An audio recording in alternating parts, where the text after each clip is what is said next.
Well, well, how do you do, Sir Lawyer? I never would have thought to see you acting so recklessly. I couldn't let them hand down your verdict just yet. Not when it would have given you your perfect alibi. An alibi by the name of Master Mask. I'm sorry. I'm afraid even the great Luke Atme has no idea what you mean. Of course, I have been in the next courtroom ever since 10 o'clock this morning. I'm afraid there's no way I could know what's been going on in here. You've been in the defendant's seat all day long, correct? Being tried as mask to mask. Indeed. It's truly child's play to fool the ignorant masses. Not only did the poor fools ask me to protect their valuables, they even gave me a generous reward upon returning their own property to them. Take this red diamond ring that sparkles upon my divine finger, for example. So you continue to insist that you are, in fact, Master Mask. Also... Hold up. He did say red diamond ring, didn't he? Where was it? I can't remember. Ron's testimony. No. Shoot, there was something specifically. Oh wow. Tear of Eminon. God, I can't remember what it's under, but it does mention a red diamond. No, that's Tear of Eminon. Crap, where the hell was it? There was definitely something. That's it. The red diamond ring. If you don't want your true identity revealed to the world, come to KB Security at 1 AM on October 12th and bring $50,000. If you don't, I'll take that red diamond you received the other day instead. There we go. So that does confirm that he is the one that's been blackmailing him, not Kane. Right, anyway, back to the actual trial. Of course. Very well then, look at me. Let's begin with this simple question. On October 12th at 1 AM, Kane Bullard was murdered. Where were you at that time?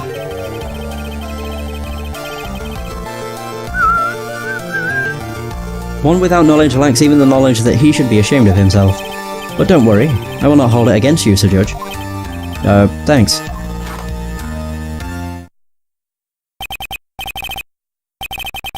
Alright, Mr. Atme, the night of the murder. Speak. Ah.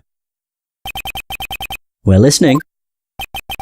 As you wish, Sir Prosecutor. So it's his testimony now. Okay. The alibi. So, I was stealing the urn as mask to mask just as I announced I would.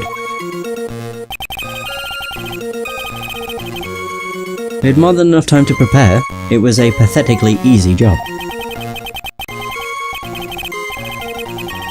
A photograph contains no words, but in this case, one turned out to be my witness. The time at which the camera captured Mask to Mask was the same time as the murder. Oh, would you look at that? I wonder. I was about to say, was it actually taken at that time, but it does have a timestamp in the top left, so I suppose it does. It seems the main point of discussion will be this photo of the crime scene. Everything else up until now was all part of his plan. There has to be a secret to this picture as well. Even the great Master Mask cannot be in two places at once. Now then, if you'll excuse me. I have a verdict to receive. Oh no, you don't. Unfortunately, Mr. Atme, we still have to do your cross-examination. A fool is too foolish to know that he is a fool. I think he's trying to say that you're full of it, Nick. The only thing that's full of it is his alibi. Now, my first thought when I saw the picture was like, what if he, like, manipulated the data on it so that it showed a different time? But I don't think that would be something that he'd do. The alibi. I was stealing the owner's master match to say, announce I would, whatever. So this photograph is the proof, correct? Indeed it is. And the man in the photo is certainly wearing a mask. That is why I am called Mask to Mask, although you definitely could not be him. But conveniently, that also means that there is no way we can to tell who this really is. Well, what do you mean? Are you saying that this is not in fact Luke at me? That it could be an accomplice dressed up as Master Mask to create an alibi? Indeed. I mean, he would not fit in the costume. Have you seen his nose? He would have to have a specially made mask, which would give away his identity because it would have a huge nose. What an interesting idea. Are you saying that I, Lone Wolf Luke, had an accomplice? No.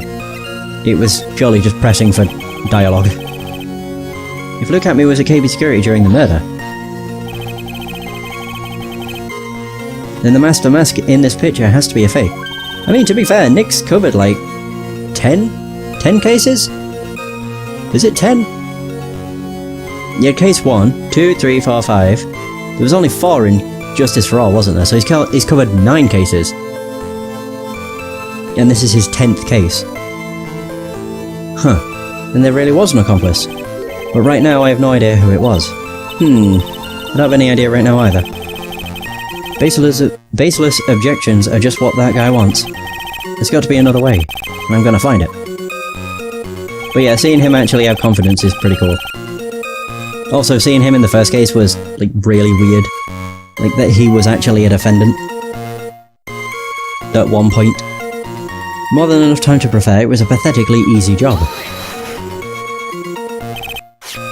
I believe Adrian Andrews hired you at one point.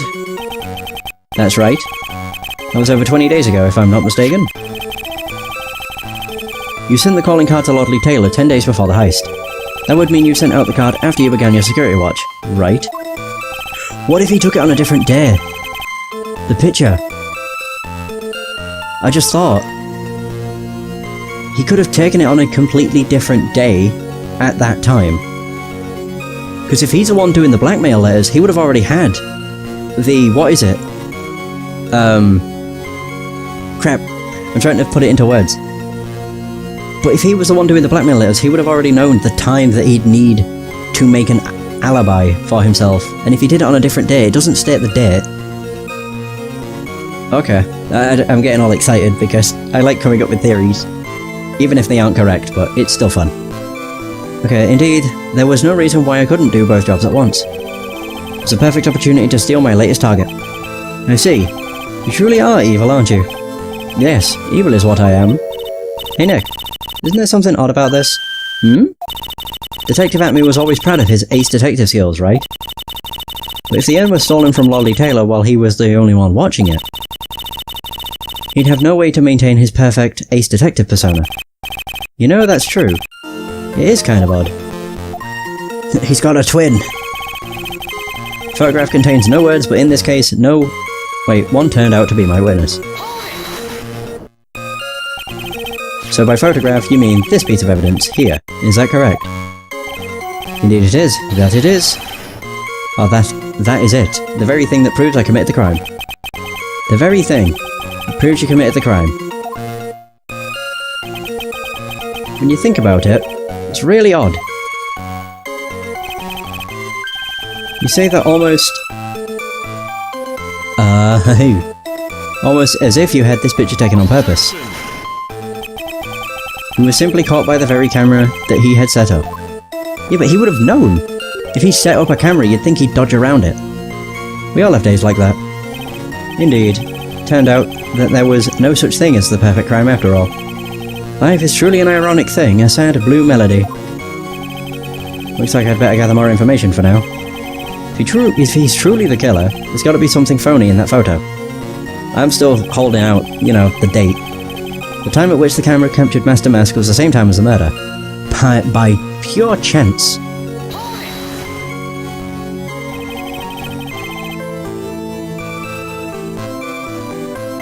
About the camera that took this photograph.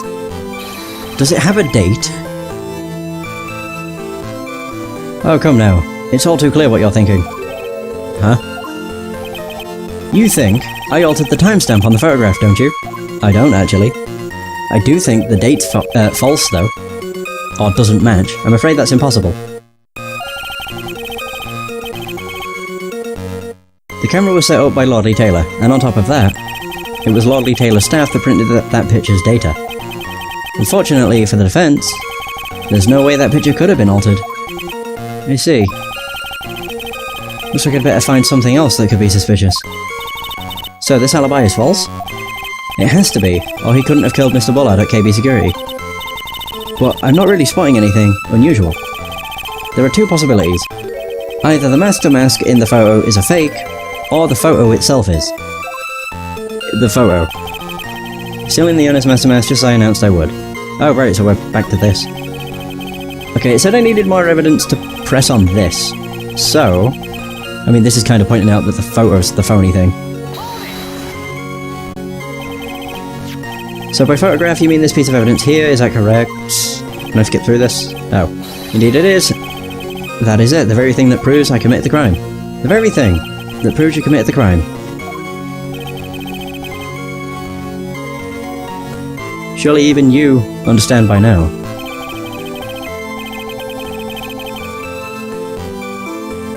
Naughty Taylor provided that camera, there's no way I could have tampered with it. That means I could not have killed Cain Bullard, unless I had an accomplice.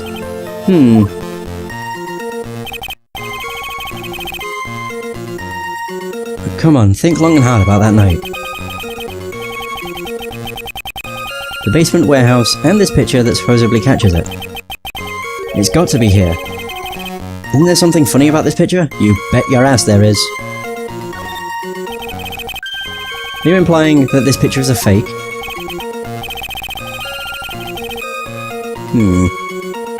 You bet I am. There's definitely something strange about this picture. We took a look around the basement warehouse that night, before the theft took place, and there's something in this photo that doesn't match my memory of that night. I think I know what he's pointing out. Yeah. Very well, then let's hear what you have to say. What about this photograph do you find funny?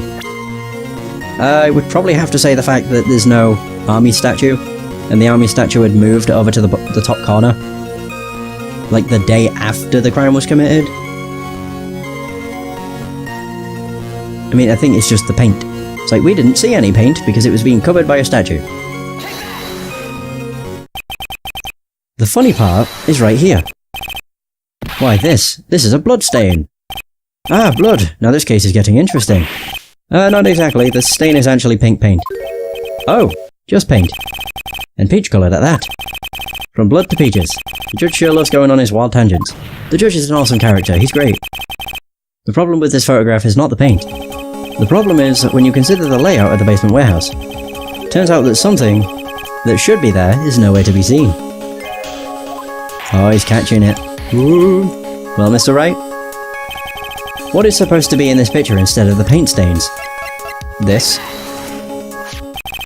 The supervisor of the treasure exhibit stated the following. Well, there's a good reason for that.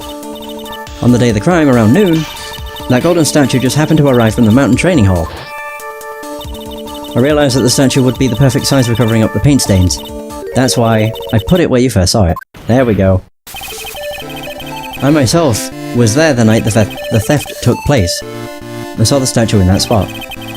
If this picture was truly taken on that night, then that statue should have been there. Oh my god, am I on the money?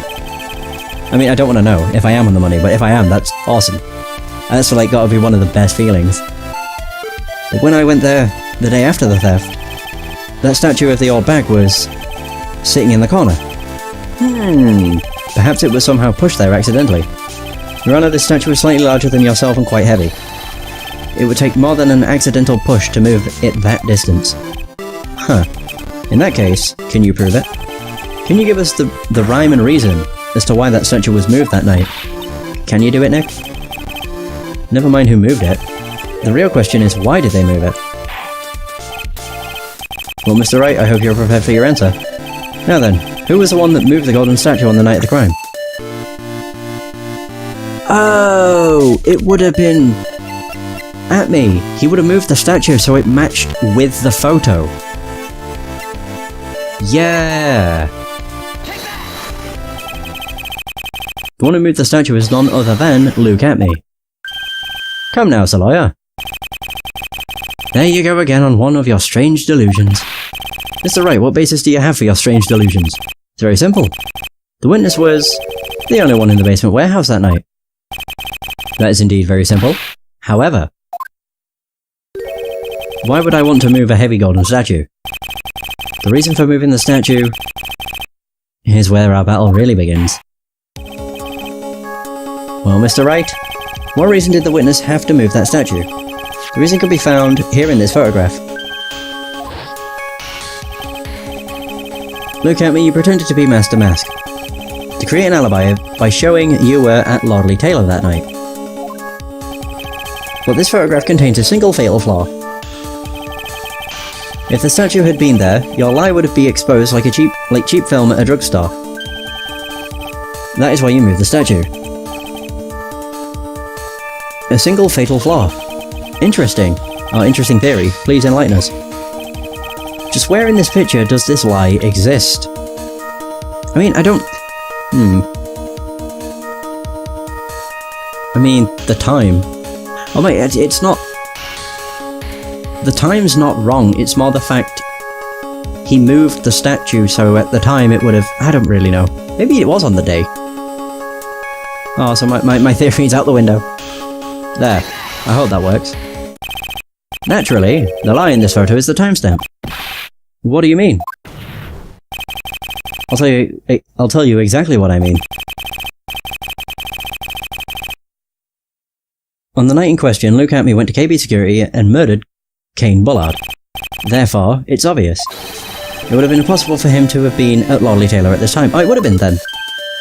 I'm like just going between my theory and then jumping off of it. It's like, no, it can't be. Oh, it could be. But what does that have to do with the statue being moved? Remember, if you will, Your Honor. When was this statue placed beside the warehouse door? Well, the statue was taken down to the warehouse on the day of the crime. It was placed there in order to cover up the paint. Exactly. Oh right, I see, so that night if the statue wasn't... Look at me, had already decided on the time when he was going to kill the victim. And so, in order to create an alibi for that time, he took this picture days before the murder took place. What the... Of course, the statue hadn't been brought down to the basement warehouse yet. Ah!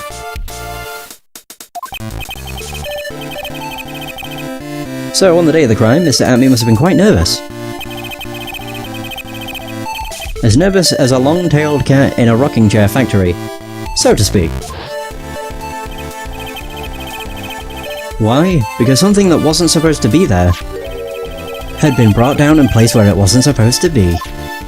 Oh! And that is why Luke Atme had to move the statue on the night of the murder. He did it to make the room match with the way it had been in this photo. Oh damn, we knocked off his monocle. Imagine if there was no paint stain. Then he'd have been screwed. Order, order, Mr. Atme, is this true? One moment, Your Honor. Have you forgotten this? What's that? The data for the basement warehouse computer. According to this, the camera did indeed go off on the night of the crime. It's true that the camera had been set up by the Lordley Taylor staff. However, the program used to manage that data was yours. That alone would have allowed you to tamper with the data. Ah!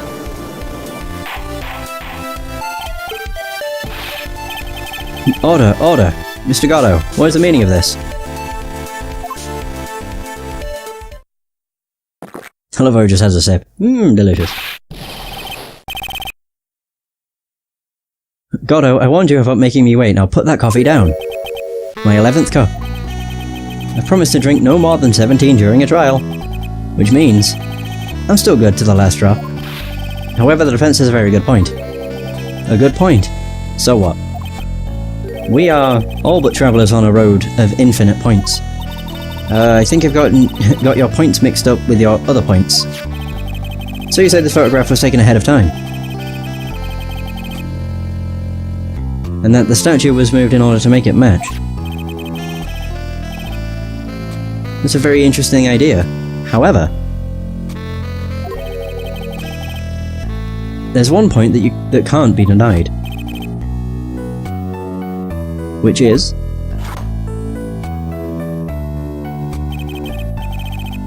that it's only a possibility.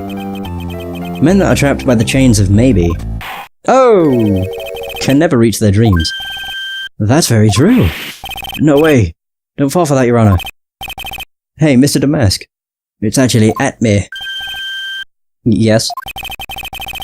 If there's no funny business in your actions as Master Mask, there should be no problem with you telling us your strategy. So let's hear it. Yes, please provide this court with your testimony. About your plan to steal the sacred urn. Oh!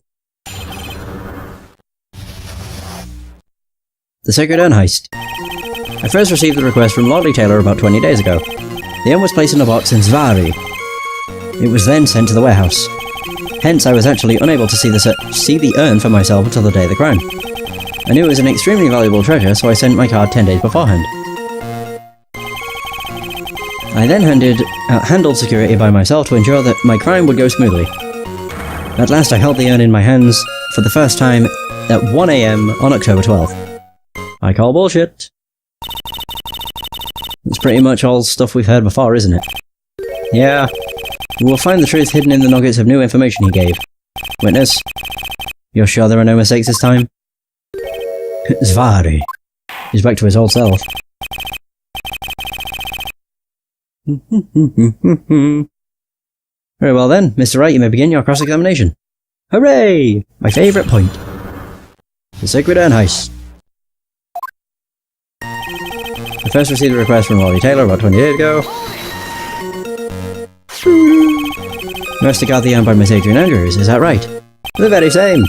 Indeed, it seemed that they had heard of my Zvarkling reputation. I see Miss Andrews is still attracting the weirdos. You better watch out too, Maya. The urn was placed in a box, and Zvari... It was then sent to the warehouse. You mean this box? The very same! Yes, that pathetic box. Lady Andrews was especially taken with that urn. And she wouldn't let anyone enter the storeroom, not even me. Interesting new tidbit. Hence, I was actually unable to see the urn for myself until the day of the crime.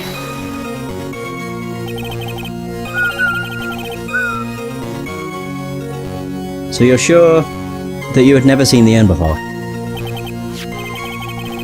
Indeed, you may ask Lady Andrews to confirm for yourself. My security was focused entirely on the entrance of that warehouse.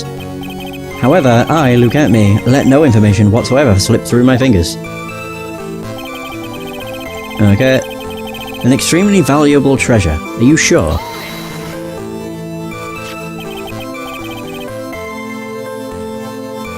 You mean this calling card? That's right. That is, without a doubt, my calling card. I guess Mr. Delight didn't make this after all.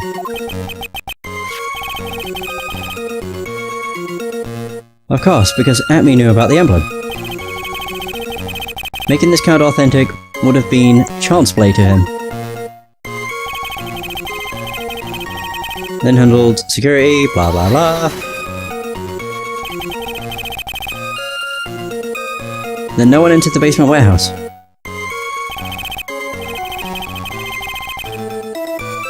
Unfortunately, there were many different treasures being taken there. Thus, for a period of approximately 5 days, people were indeed going in and out of the warehouse. Or warehouses.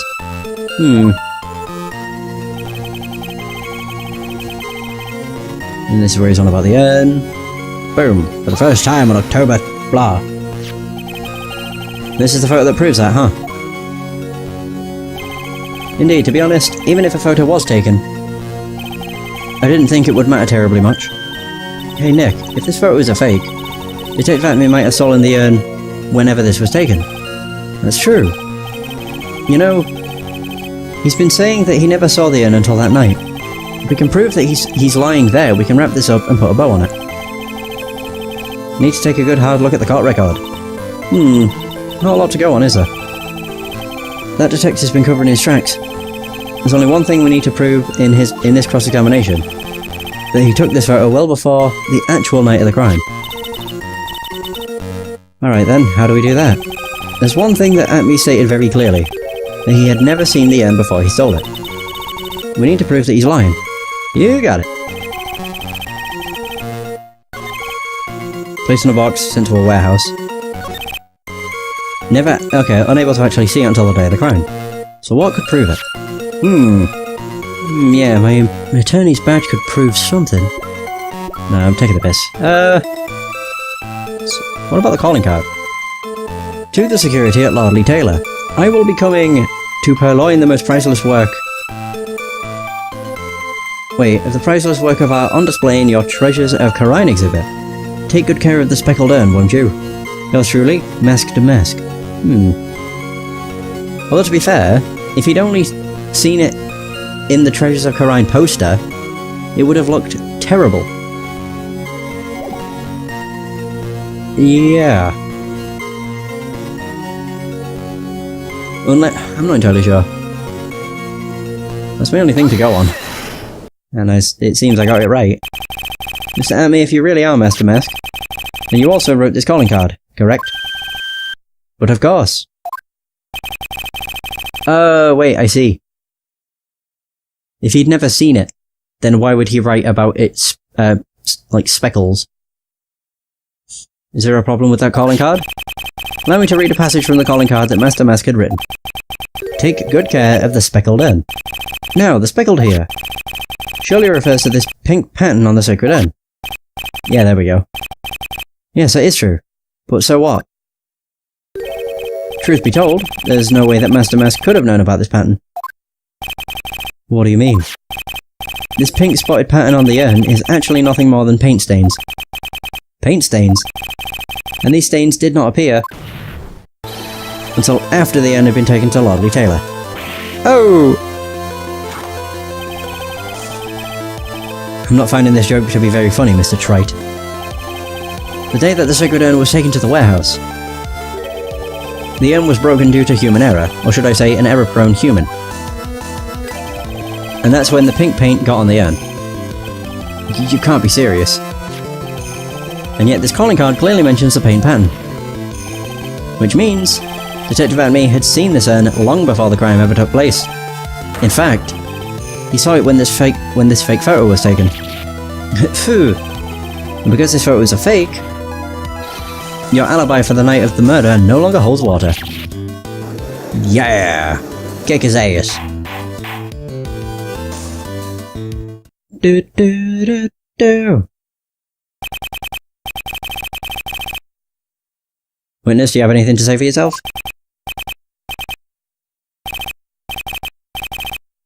Alright, that did it. He's broken.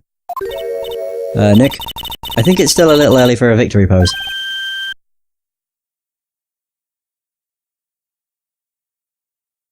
Huh?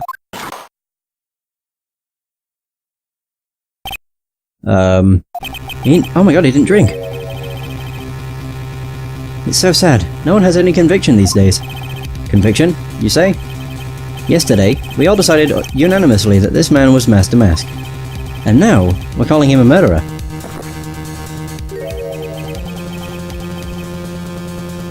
You don't think we're being a tad fickle? That's a good point. No way, don't fall for that too, Your Honor. You say that Luke Atme was the one who killed Cain Bullard. Now let me ask you this. Why would he do that? Oh, motive. Ah, bugger. An excellent point. Motive, Mr. Wright. Motive! Might you, my merry murderous motive, manifest? What?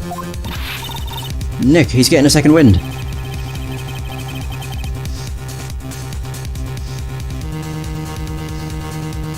If he prepared an alibi and pinned his crime on Rhonda Light, as you say, he must have had a very strong motive for murder.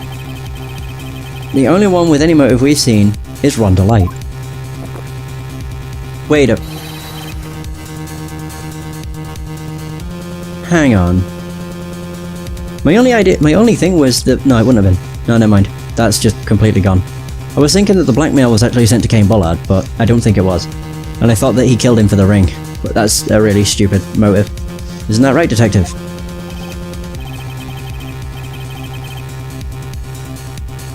Indeed. According to my own research, the boy's motive is clear.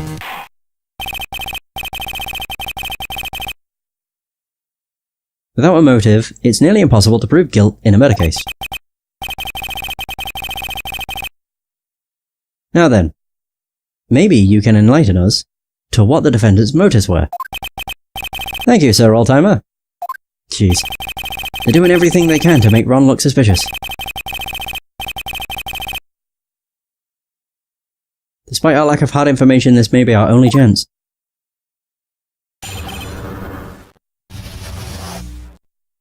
Motive for murder.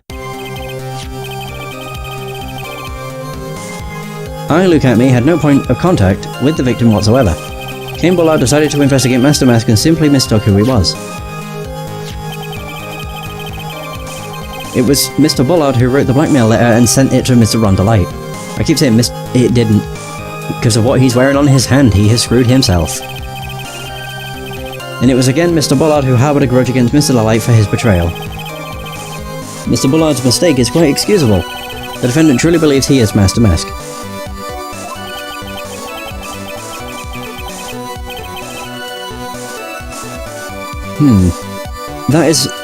That is why Mr. Delight saw it fit to kill Cain Bullard. Truly a tragedy. Yeah, okay. So the victim, Cain Bullard, blackmailed the defendant. This is the blackmail letter found in the defendant's apartment. A handwriting test confirms that Mr. Bullard was indeed the one who wrote the letter. Wait, what? Really? No way.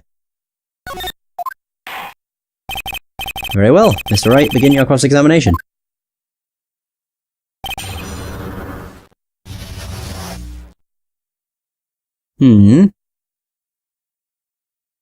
Okay, so motive for murder. I'm confused. I still think it's a blackmail letter.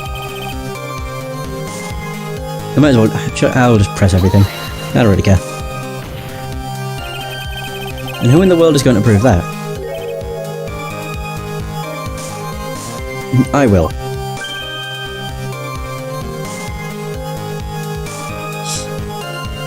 Oh my god. After doing a thorough background check of Detective Atme and Cain Bullard, we were unable to find any links between them. It's all in the report.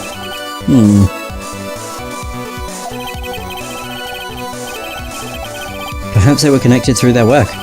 They were both in security or something? I have no idea what it said. I pressed the A button too quick. Nope. That was blunt. In any case, the only one with a motive was Mr. Delight. Okay. Mistook. That's right, mistook. From the Old Norse mistaka, meaning to take an error. That wasn't what I meant. Just who did the victim mistake Master Mask to be? Why, the answer is obvious. Ron Delight, of course. Why, I'd like to just wipe that smug look off this guy's face. I'm not pressing harder on any. I know what I want to present. Yeah, I do. It's just a matter of I want to press everything because it's cool dialogue. I'll hold off from pressing him further for now. That's fine, please continue with your testimony. Oh, I'm looking forward to one of his long-winded stories. Mr. Bullard who wrote the blackmail letter and sent it to Ron Delight. See, that is just something I don't believe. You mean this blackmail letter right here? I kind of lost my wind for a sec then. It says bring $50,000. And the handwriting is, without a doubt, the victim's. There's no mistake. We have an official report to prove it. But I don't see an addressee on this letter anywhere. An addressee? This letter was discovered in Ron Delight's apartment. And Mr. Delight did show up at the designated place and time. The fact that there is no addressee is irrelevant. Unless... I wonder. What's up, Nick? I just had a thought. What if that blackmail letter wasn't meant for Mr. Delight? I was thinking that. Yet the red diamond is actually what Atme's wearing. Wait, blackmail... Oh, so this would turn it all on its head. Okay. Whoa, do you have any evidence of that? For some reason, I just can't shake the feeling. But there's something not quite right about this blackmail letter. I mean, it mentions his ring, we know this. Well everyone, are you quite satisfied? And it was again Mr. Bullard who harboured a grudge against Mr. Delight for his betrayal. Doo-doo-doo. What do you mean by that? Oh my, I was certain you were already aware.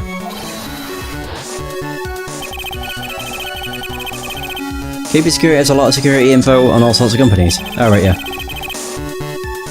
And since I was a security team chief, I stole data from the company and sold it.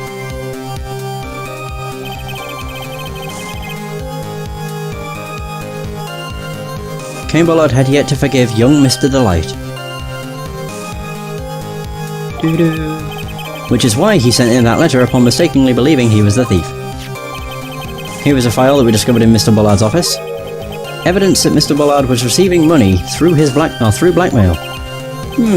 However, isn't this a bit odd? Why did the defendant pay Mr. Bullard the money, even though he wasn't actually Master Mask? On that point, there was an unfortunate bit of chance. Truly believes he's Master Mask.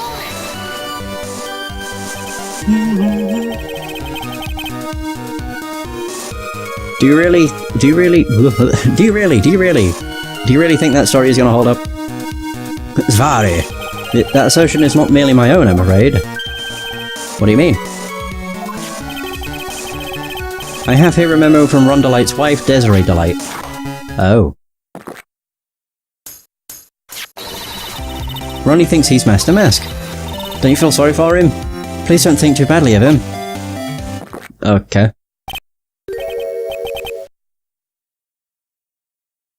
Well, Mr. Trite? Was he trying to act like Mr. Light